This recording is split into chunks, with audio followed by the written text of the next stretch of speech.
Hey, Busy Bees. Today we are back with another chapter in our My Weird School series, Book 2, Mr. Klutz is Nuts by Dan Gutman.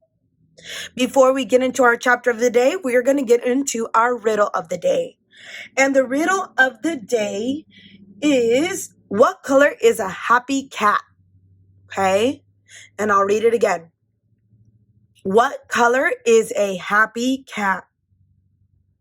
All right. So now we're going to get into our chapter. So let's pop open the book and fly through this adventure together.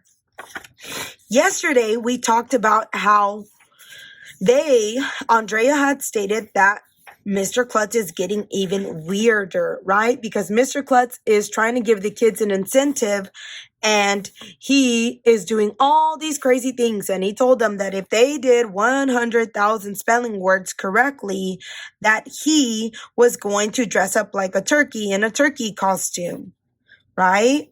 And so then Andrea said, well, my mom's a psychologist, and she said that when people act like this, they have something buried in them. And AJ went on and said, what if it's not Mr. Klutz at all? What if he's somebody from the insane asylum that's coming and acting like a principal? And of course, Emily ran out crying because she was scared.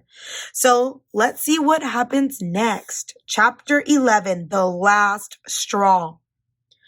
I don't know if all that mumbo jumbo Andrea said was true or not, but I had to admit, Mr. Klutz was acting weirder and weirder.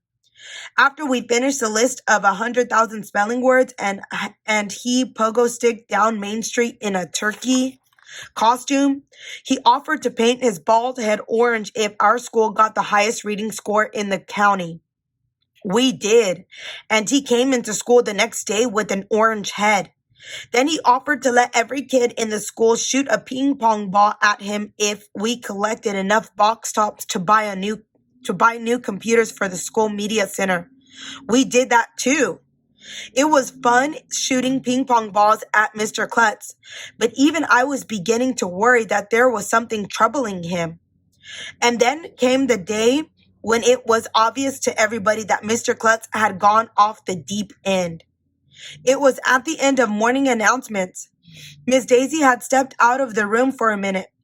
Boys and girls, Mr. Klutz said over the loudspeaker, winter vacation is coming up.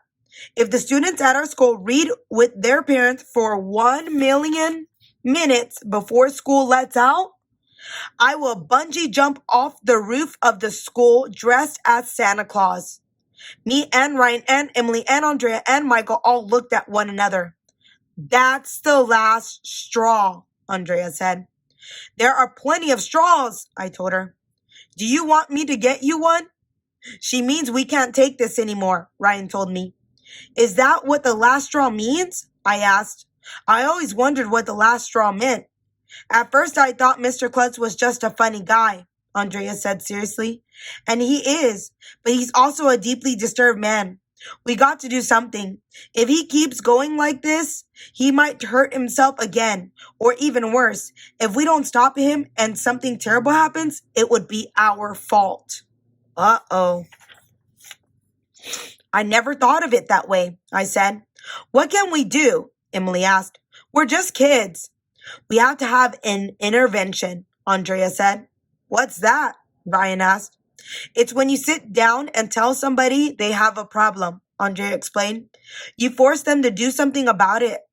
My mother has to do interventions all the time. I'm not telling Mr. Klutz he has a problem, Ryan said. Me neither, agreed Michael.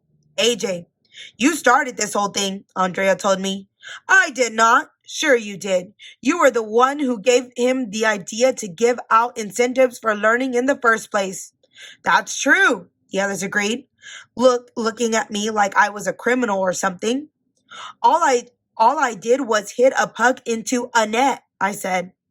AJ, you got to tell Mr. Klutz that if he bungee jumps off the roof, we're not going to read 1 minute with our parents, Andrea said. Two can play at this game. If he's going to do crazy things, we won't read any more books. We won't spell any more words. We won't do any more math problems. We won't learn anything. I couldn't believe I was hearing this from Andrea. Her idea of having fun is to read the dictionary during recess. If she was willing to give up learning, she must be really serious about Mr. Klutz and his problems. But if we stop learning stuff, I protested, we'll get dumber. In your case, Andrea told me, that would be impossible. That was so mean. And that is the end of our chapter book. Oh my gosh, I wonder if they're going to get Mr. Klutz to stop being so crazy. But if you think about it, are the things that he's doing good? Is it for a good reason?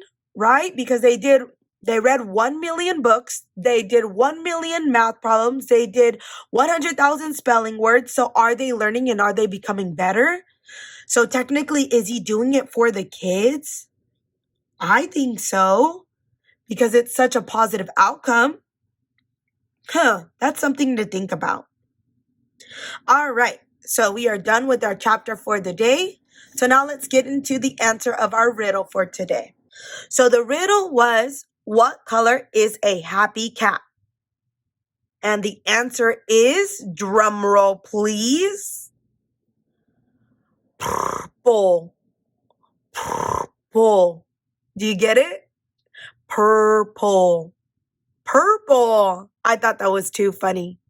If you like this video, give it a like. And if you would like to follow along for more adventures, hit that subscribe button. And I will see you on the next one.